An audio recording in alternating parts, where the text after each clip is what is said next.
আপনি কি জানেন চীনে কেন ল্যাবে তৈরি করছে মশা? এছাড়া কি কখনো ভেবেছেন ভবিষ্যতে শিশুরা মায়ের পেটে না ল্যাবে জন্ম নিতে পারে?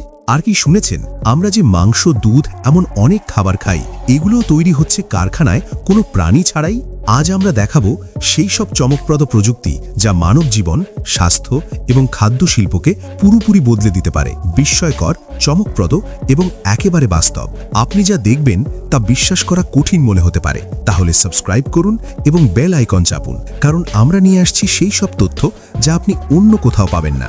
চলুন শুরু করি। বর্তমানে বিশ্বের প্রায় 40% মানুষ ঝুঁকিতে আছে এমন ভাইরাসের কারণে যা ছড়ায় এইডিস ইজিপ্টি মশা। এই মশা ছড়ায় dengue, Zika, chikungunya, yellow fever. এই রোগগুলো মানুষকে অসুস্থ এবং মৃত্যুর মুখে ঠেলে দিতে পারে।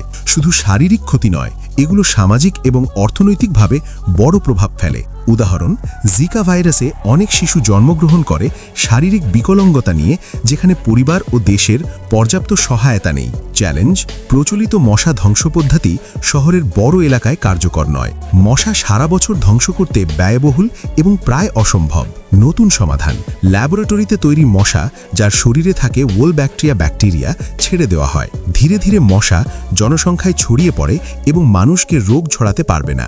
একবার প্রয়োগ করলে দীর্ঘমেয়াদী সুরক্ষা পাওয়া যায়। ফলাফল: স্বাস্থ্য ব্যবস্থা শক্তিশালী, খরচ কমানো সম্ভব এবং রোগ নিয়ন্ত্রণ সহজ।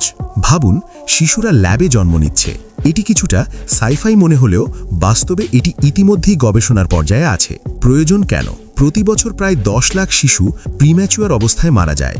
ইনকিউবেটর অনেক সময় জীবন বাঁচাতে সক্ষম হয় না, বিশেষ করে 24 সপ্তাহে জন্মানো শিশুদের জন্য। উদাহরণ, 2012 সালে জেমস জন্ম নিয়েছিল 24 সপ্তাহে, খুব ছোট ও দুর্বল। ডাক্তাররা বলেছিলেন বাঁচার সম্ভাবনা মাত্র 50%। ইনকিউবেটরে রাখা হয়, কিন্তু 2 মাস পর যায়। সমাধান: কৃত্রিম গর্ভাশয় তৈরি করা হচ্ছে যা তরল ভরা পরিবেশে শিশুকে বাঁচায়। শিশুর নালী কৃত্রিম প্লাসেন্টার সঙ্গে যুক্ত হয়, যা 4 সপ্তাহ ধরে অক্সিজেন এবং পুষ্টি সরবরাহ করে। শিশুর ফুসফুস আরও ভালোভাবে বিকশিত হয়, ফলে ইনকিউবেটরে স্থানান্তর করা সহজ হয়। চ্যালেঞ্জ: রক্ত জমাট বাঁধা প্রতিরোধ, নিরাপদ স্থানান্তর এবং দ্রুত নালী সংযোগ। সম্ভাবনা: প্রিম্যাচিওর শিশুদের বাঁচার সম্ভাবনা ইনকিউবেটরের চেয়ে অনেক বেশি।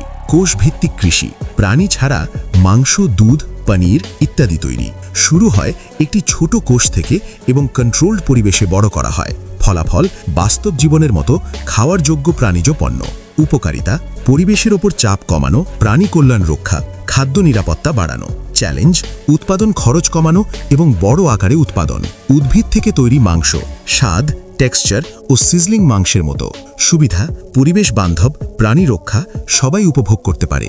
এই প্রযুক্তি শুধু ভেজিটেরিয়ানদের জন্য নয়, বরং সবাই ব্যবহার করতে পারে। এটি খাদ্য শিল্পে একটি বড় পরিবর্তন এনে দিয়েছে। খাদ্যের বর্জ্যকে বায়োগ্যাস এবং বায়োফার্টিলাইজারে রূপান্তর।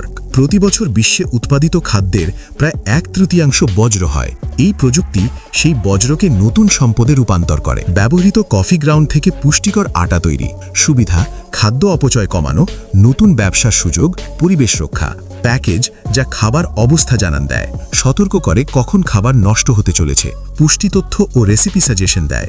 সুবিধা: খাদ্য অপচয় কমানো, নিরাপদ খাদ্য নিশ্চিত করা। আজ আমরা দেখেছি মশার রোগ নিয়ন্ত্রণ প্রযুক্তি, কৃত্রিম গর্ভাশয়, খাবার উৎপাদনের প্রযুক্তি। এগুলো মানব জীবন, স্বাস্থ্য, পরিবেশ এবং খাদ্য নিরাপত্তায় বিপ্লব ঘটাচ্ছে।